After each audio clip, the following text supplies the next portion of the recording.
It is the portal. It giveth and it taketh away in many ways.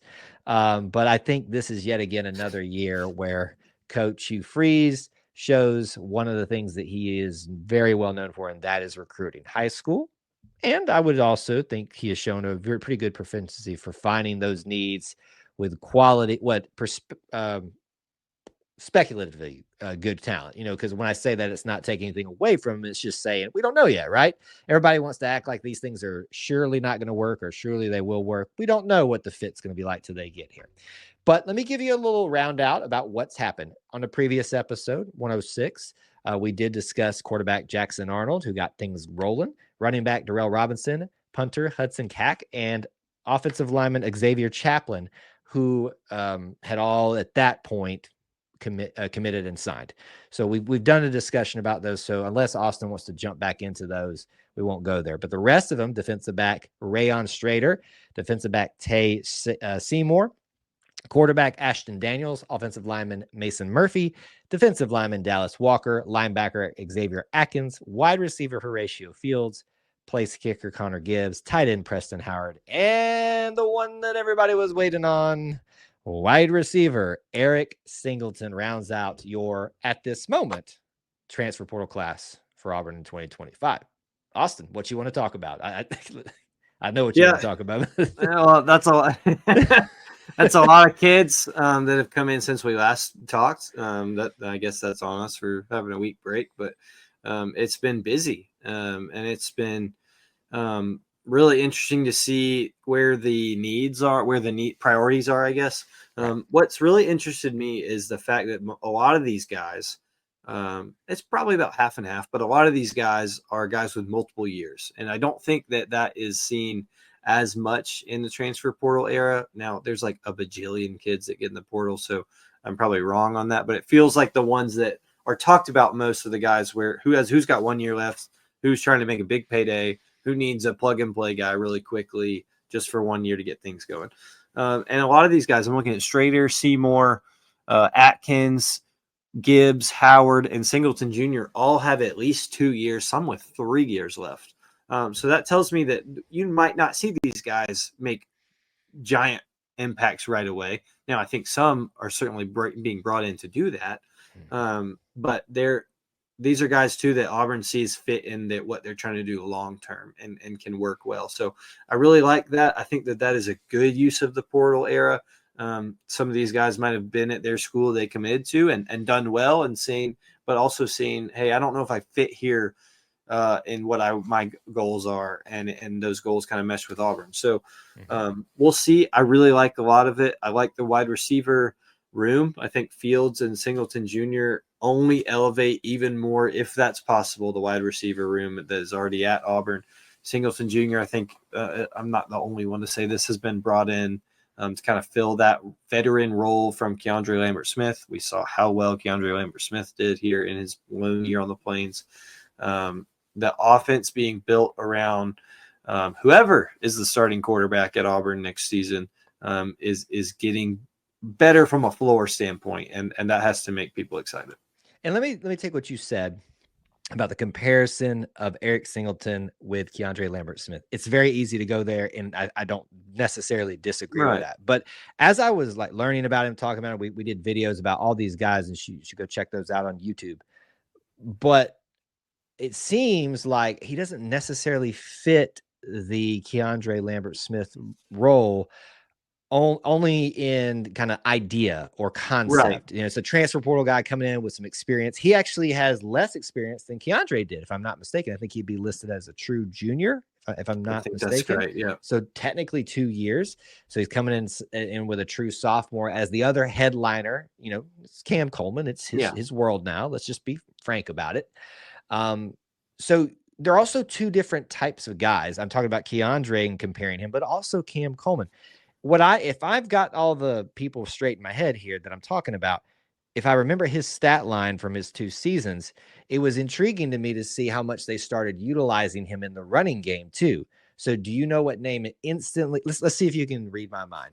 What Auburn wide receiver of recency pops into your head when you think, or am I thinking about, when we talk about being utilized in all facets of the game? Man, I feel like I'm really being put on the spot here. I want to say Ryan Davis, but I don't know if I'm That's a right. better one. That's I'm not who I saying was. Ryan Davis because it wasn't so much as running, but like the behind the line of scrimmage screen game. Where who are you Yep. thinking of? Anthony Schwartz. Okay. But I recognize even Anthony Schwartz, I believe, is a little bit smaller than Singleton is, and I think he's about 5'11". I forget where he is at exactly. I like the Ryan Davis comparison, and that is one I'd probably go with more to try to explain to people what this pickup makes me feel like. Certainly, I mean, are we mincing words here if we just go ahead and say this is the headliner of the class thus far? I mean, yeah, I think so. As far as less questions about, right? Yeah. Now Jackson Arnold had the name and started things off, and first and foremost, and the quarterback's always going to get more love. But I I think was that going to say one, Eric's one, and then the last one there kind of bookended right now. Agreed. I think Xavier Chaplin as well. We've already mentioned a little bit. That's a big one too. We picked up 2 specialists. We talked about our new punter, another place kicker, Connor Gibbs coming in. Now this is a walk-on, I believe. Certainly he can, fight his way into a scholarship. But wow, what a saga it's been for Auburn in kicking this year. Illnesses and having struggles, somebody taking over as a walk-on, and so you bring in another walk-on into the mix. I don't know that I've ever seen this many options at kicker, place kicker specifically for Auburn football in quite some time. It's weird, isn't it? It's weird. It's not very reassuring, but I think you're going to see a room that has 3 walk-on kickers in the spring kind of battling for that starting spot, which is not super fun. But I think that you see guys who have experience. Obviously, Towns Magoo got plenty of experience, good or bad, this year. Sure. Connor Gibbs has had a couple years of experience. If I'm not mistaken, turned down a couple scholarship opportunities to come to Auburn. So we'll see how that plays out. But that's definitely a world where you look at this season and see if Auburn had better kicking production. Are we talking about wins and losses a little differently? Sure. That can always play a role, and so I hope they get that figured out for next year. Yeah, and obviously there's other aspects of that as well, but it is hard to ignore the struggle and not act like it was a significant part of this. So it would make sense that you'd bring in not only a place kicker, but you're losing Oscar Chapman as well. That's why we talked about our new punter too. I think probably the other thing to talk about here, you brought up Jackson Arnold. We've talked about Deuce Knight. This is one that was pretty much predicted to happen the moment the transfer portal opened. Yeah. Ashton Daniels coming over from Stanford. I think this one has a lot of people with opinions and intrigued, and I would venture to say confused in some ways. But then when you see what Walker White has officially transferred to Baylor, that happened today or yesterday, one of the two. So the room is set with 3 currently. There obviously could be a 4th one maybe brought in. I don't know. But Jackson Arnold, Deuce Knight, and now Ashton Daniels. What do you make of the Ashton Daniels addition with 1 year of eligibility, Austin? Yeah, there's no disrespect to anything I say that should be. I hope that's not taken to Ashton Daniels. I don't think this is really so much as a solid or more competition piece for Jackson Arnold. I really think it is depth. I think a 1 year guy who has had a productive career, who has been a Power 5, Power 4, however you want to call it, with Stanford in the Pac-12 quarterback for much of his career. I think it gives him an opportunity to come home, and it gives Auburn the very unique opportunity to get an experienced guy who might be willing to take a backup role. Now, I'm not saying that they have given the job to Jackson Arnold. I don't believe that's the case. I think that there will be plenty of competition, and whoever does the best will be the one playing on Saturday.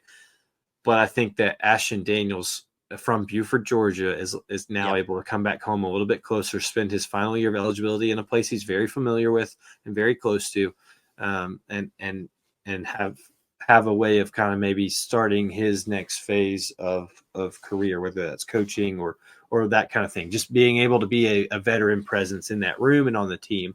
Yeah. Now, Ashton Daniels could blow everyone out of the water and win this job. Ashton Daniels could take over and be very good for Auburn should Jackson Arnold or someone else get hurt. I think that it'll be very interesting to see how he fits. Is his skill set something that can help Auburn in a different way with certain packages? We'll see. But I don't think it's worth getting freaked out about. Now, I could say that about a multitude of things in the Auburn experience. But I think that it's good. It's rare in this transfer portal era to get a guy with 1 year and who has that much experience to come be on your team. But it'll be very interesting. There's plenty more freak out to come in the quarterback room, I'm sure. We've all heard Hugh Freeze says he likes 4, and there's only 3 right now. So we'll see what happens. I don't think you'll really see much left in this window. I think it might be the spring. So we'll see. And keep in mind, too, that as believe it was reported, Ashton Daniels will probably not be coming in until after the spring as well. Yes. So that's going to put him behind the 8 ball. So I think you walk out a few of these narratives that are clearly there. He's coming in later, 1 year of eligibility, coming closer to home. And suddenly you start to kind of paint the picture here that maybe, yes, he's coming in to compete. Who doesn't come in to compete? And if he's the best, he's going to have the job. And he's going to have my support, I'm sure Austin's support, and most reasonable Auburn fans' support. But we can look at what we think we know right now and say, hey, it's probably not going to be him as of this moment, but certainly we're going to be rooting for him. And certainly we're happy to have him here as part of the quarterback room that has gone through a complete overhaul. Yes. Ain't nobody left. Well, there's 3 more now, but nobody left from last year, which is just weird to see. And by the way, we'll see one of them in game 1 next year, which will be quite interesting. It will be very interesting. This is not the Baylor experience. We won't get into Baylor, but Baylor has it will be when week 1 comes around and I'm there, hopefully. So get ready, folks. Me as well. But we'll see if Baylor hasn't had a productive quarterback the last year, so I don't see Walker taking over the job. Yeah. But Walker knows a lot about this Auburn offense now, and so it'll be a very interesting talking point that we'll get into much later.